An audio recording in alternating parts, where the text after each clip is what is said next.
Hey, this is Tom, and this is Tom's Radio Room Show. Welcome back.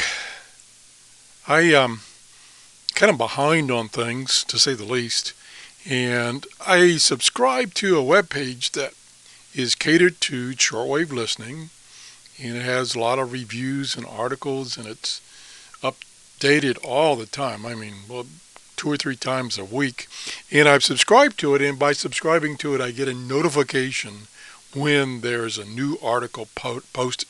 And that website is swling.com.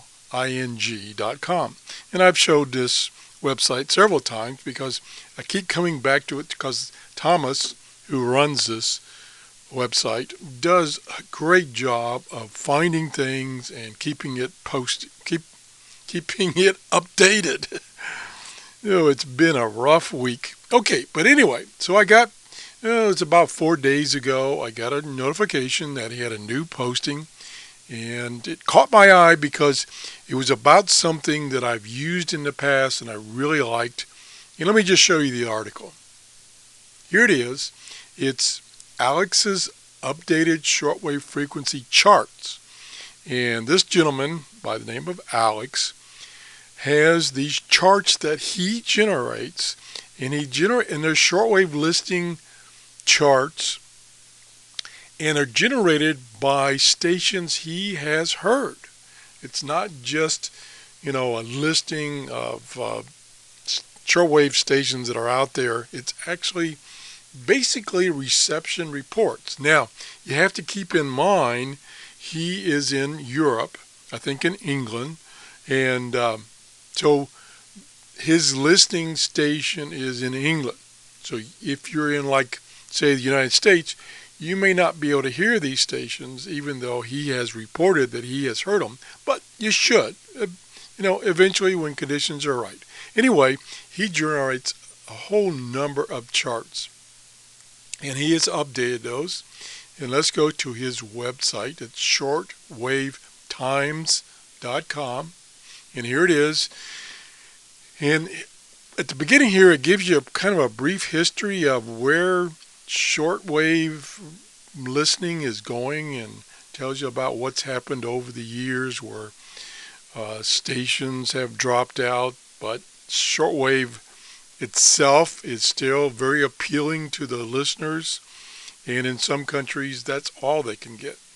And so down here, if you scroll down, he has these various charts which he's created, and he just released not too long ago the BBC Global Shortwave Frequencies for the winter of 2015 and 2016. So we'll go to that one, and that's what Thomas on his website was showing you, was the fact that this chart has been updated. And these are a very colorful, number one, and they're very easy to read.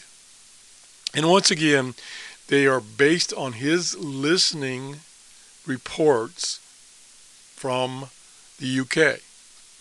So he shows you, and it's color coded. See the color coding here?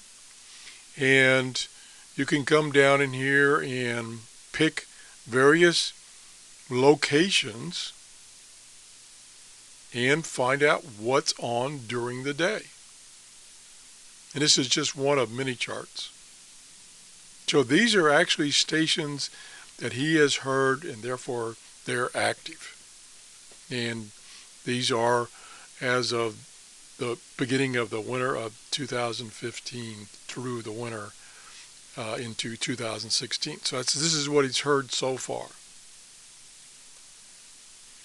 So take a look at these. He's got various charts. I can go back here. You can see that he has a number of other charts. That particular chart was broadcast in English. Here's what you can hear in English in Northwest Europe, for instance. And this is a pretty big chart. This is even a bigger chart. And if you happen to have a color printer, these really look nice.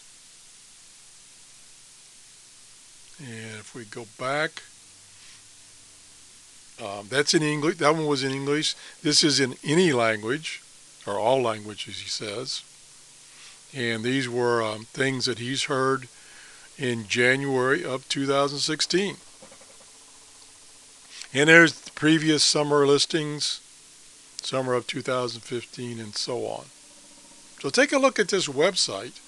And he's got a lot of links to other things, previous things that he's heard over the years, all the way back to 2012. So take a look at this.